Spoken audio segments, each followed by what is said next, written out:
Look, he was the doyen of the industry. Not often that he... So, Tan Sri Azman, a bit of a legend in banking, built seen as a doyen of the industry. Not often that he gives media interviews nowadays, right? That's true. And in your years of covering the sector, I mean, you've come across, Zafrul and Farid, Dato Sri of the newer generation. How does Tan Sri Azman, how does he strike you compared to, say, the new generation of bankers? He is someone who's, surprisingly, I found this, he was actually very affable. Okay. He was very affable. He came into the interview with, a little bit reserved because, he was planning to speak in his capacity as chairman of the Asian Institute of Chartered Bankers. So he thought that's all he was going to speak about. But, along the way, I managed to cajole a couple of, questions, get him to answer a couple of questions on the banking industry, the state of the banking industry, and on AMMB Holdings itself. And he eased in quite well, and he seems he's not as, say, Zafrul's quite the diplomat. He makes you comfortable and things like that. But and he gets the best out of you as a result.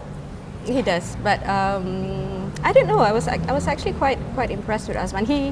He has a good handle of what's happening in the industry, but at the same time, he's also quite reserved in his remarks. What do you think so? Because his comments on digital banking, right? Obviously, he sees himself as more of an entrepreneur than a banker, but still a banker nonetheless, right? Yes. He didn't seem as if he had a strong handle on the digital future. No, am I wrong? He doesn't, and he acknowledges that as well. I mean, he understands that this is something new, but he also understands that it's something that a person of his age has to embrace. He keeps talking about how you have to have an open mind, and he's chairman of the bank. He can leave that to management. Correct. Yeah, he can just maybe help drive the direction and things like that. But he still thinks he's got a few more years, which I find a bit interesting because it's now the era of fintech, right? Yes. And he still thinks, I think this particular part, I think we've got a few more years yet.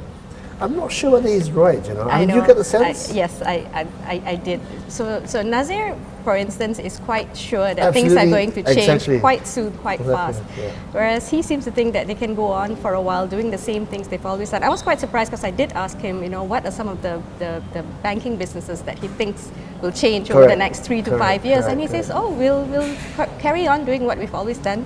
Things like mortgages, things like lending, everything will go on as they are. He says, and then when I pressed him a little bit further, he says, well, they'll go on, he thinks, at least for the next 3 to 5 years. Right. Which, bankers like Nazir and, exactly. and Farid may not be too convinced about. Correct. Yeah. So the other thing is, so he sees himself as more an entrepreneur, right? As opposed to, say, a Teh Hung Piao or Nazir or one of the other, well, Kwek Leng Chan is actually more of an entrepreneur as well. He is, because he's got his, hand in He's different right? businesses. But intriguingly, Azman thinks himself as more of a businessman. He does. He thinks. Were you surprised by that statement? No, I was not. He's been saying that consistently, actually, in past interviews, because this is a man who's been in the industry for 6 decades, almost 6 decades. He came in 1960, right? And he started off in Bank Negara for a couple of years. Then he went on to banking, and then eventually he got into the Ambank. Yeah. It obviously wasn't called Ambank then. And he helped build it up. He keeps talking with so much passion about how he built it up from just 200 people to now over 11,000 people, and from just an investment bank to now a complete financial services group. So he sees himself as a builder, and I think that's what he thinks his contributing factor is. Yeah. I think he's quite right also in saying that people need to trust the bank. But then intriguingly as well, there was no mention about AM's role in the MO1 issue, right? And about the deposit paid. No. Now, I'm not sure whether it was a no-go area from the PRs, or you just felt as if maybe that was a bit of a sandpit that could not have been discussed. No, but he did allude to a little bit of it when he talked about the anti-money laundering rules that banks have to adhere to now, about how it's so costly, it doesn't contribute to bottom lines, but he never specifically mentioned that whole scandal and he's a very reserved man. Any mention about his singing prowess? Obviously he's pressed a few CDs in the past. He likes the old jazz big band. He is a man who does enjoy singing, and he did joke did he break into song? He did not break into song, but he did joke that maybe once he retires, that's what he'll do. He'll be a singer.